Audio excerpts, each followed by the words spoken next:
Au rendez-vous de l'information sur le Forum économique Togo-Union européenne. Le Togo, destination à recommander aux investisseurs. Pourquoi et en quoi le pays est un pays réformateur? Élément de réponse à suivre dans cette édition. Bienvenue à tous et à toutes. Porte d'entrée vers les pays de l'Interland, le Togo propose aux investisseurs un marché intrinsèquement attractif. Avec une profondeur de 16,60 mètres, le port autonome de Lomé est le seul port en eau profonde de la côte ouest africaine. Le Togo est donc une destination à recommander aux investisseurs. Voyons pourquoi avec Augusta Kossi.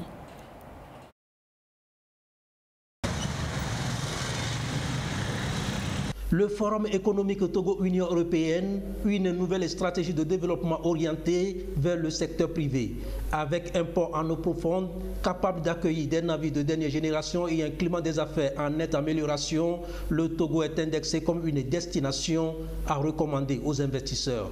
Et dans quelques jours, Lomé sera le centre d'un rendez-vous d'affaires inédit entre les hommes d'affaires européens et le secteur privé togolais. Déjà, 280 sociétés et entreprises européennes se sont inscrites aux côtés togolais. On retient surtout la participation de Togo Invest Corporation. Opérationnelle depuis 2014, cette organisation se positionne aujourd'hui comme un partenaire stratégique pour investir dans le pays. Infrastructure, logistique, énergie, agriculture et industrie. Autant d'opportunités d'investissement soutenues par un environnement des affaires pour diversifier et développer des activités économiques. Pour la division dédiée à la gestion du portefeuille du secteur privé de la Banque africaine de développement BAD, le Togo est et demeure une destination privilégiée des investisseurs. Et le Forum Togo-UE qui s'ouvre ce 13 juin est une belle occasion pour vendre le potentiel naturel togolais et d'exposer sur des projets concrets dont les études ont été réalisées en lien avec le Plan national de développement PND. Togo Invest Corporation a réalisé une série d'études, notamment sur le chemin de fer Lomé-Saint-Cassé, le potentiel minier, le port de Lomé avec sa capacité à pouvoir gérer des volumes de minerais et réseaux électriques. Sur le plan agricole, par exemple, elle travaille sur des projets structurants à même d'intéresser et attirer les investisseurs européens. Des projets dont les études d'impact pourront induire durablement sur l'économie nationale en termes de croissance et de création d'emplois. L'initiative du Forum Togo-UE vient donc mettre en branle ces programmes d'investissement axés sur l'approche partenariat public et privé. Le Togo se positionne aujourd'hui comme un des meilleurs pays réformateurs au monde, surtout en matière d'amélioration du climat des affaires. En témoigne l'engouement des investisseurs pour le Forum de Lomé. Alors, quels sont les atouts du Togo en matière de réforme? Carmen Madi-Akakbo nous en parle. En 2018, le gouvernement togolais a poursuivi les réformes économiques et financières engagées depuis une décennie. L'ambition est de créer de la richesse, des emplois, d'assurer le développement et d'offrir à la population de meilleures conditions de vie et de travail.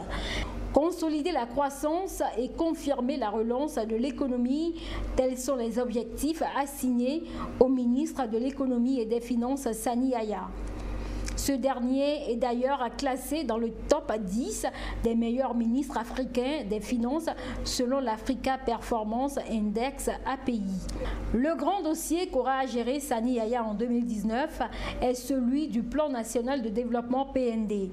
Une feuille de route tracée par le président de la République qui veut transformer le Togo en un hub logistique et un pôle de transformation agricole, manufacturier et d'industrie extractive. Le Togo progresse et c'est donc dans ce cadre-là que s'organise ce premier forum qui nous permettra de mettre en œuvre les axes prioritaires du plan national de développement 2018-2022.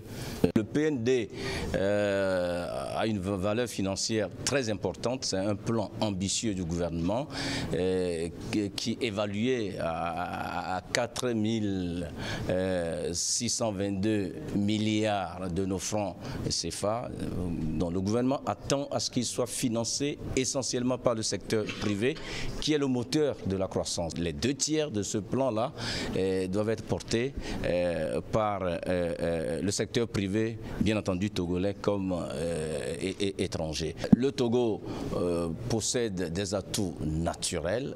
Nous avons une position stratégique au niveau de la sous-région.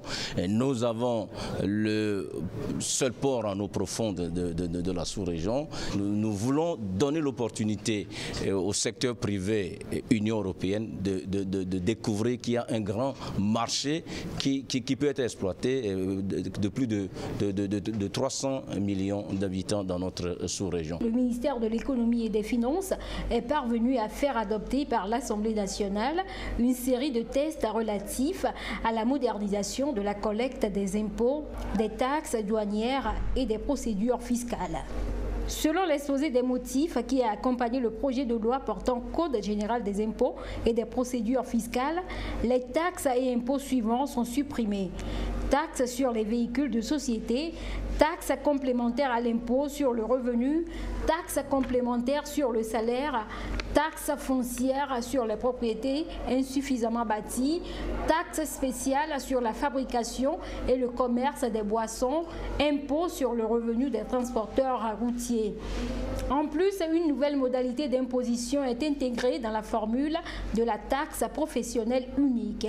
Ceci témoigne de la volonté des autorités de desserrer les taux fiscal au profit des entreprises avec la baisse de l'IS.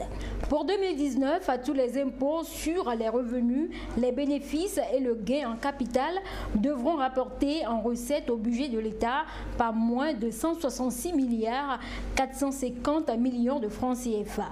Cette année, les députés ont également donné leur accord à la privatisation de 2 banques publiques, BTCI et UTB, une décision qui devrait assainir le marché et permettre à l'État d'engranger de l'argent qui sera utilisé dans des programmes et projets sociaux.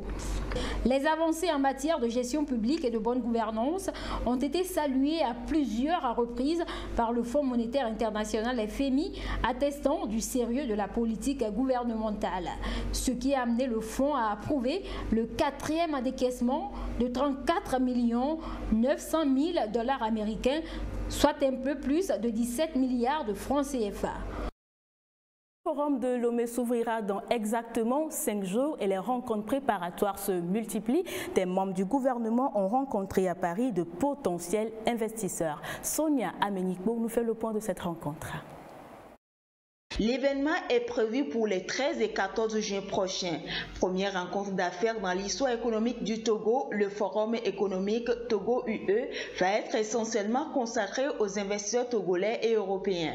À ce rendez-vous d'affaires et de partage d'expériences pour promouvoir la croissance, quelques 400 participants sont attendus, dont 300 investisseurs d'Europe. C'est à l'endroit de certains de ces investisseurs occidentaux et aux Togolais de la diaspora, opérateurs économiques qu'ils sont, que cette rencontre sur le forum a été initiée. Un cadre de concertation entre officiers togolais et ces hommes d'affaires pour discuter du forum économique et surtout les inciter à prendre part activement. L'ambassadeur du Togo en France, Karis Madouba, tout en vantant le mérite et les efforts des autorités pour assainir le climat des affaires, a relevé que les autorités togolaises sont conscientes du savoir-faire des entreprises européennes en matière d'investissement en Afrique. Raison pour laquelle il pense que le forum économique soit une aubaine pour renforcer l'investissement au Togo.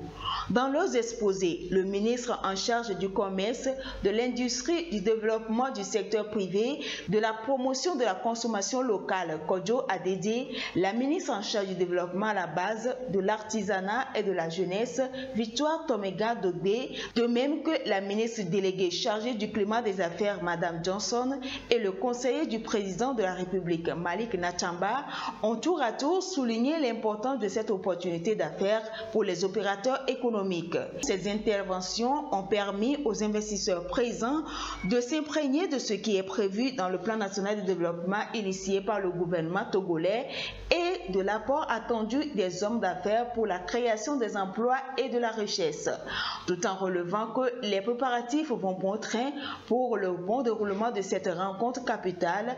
Appel a été lancé aux opérateurs économiques de se mobiliser pour le succès du forum.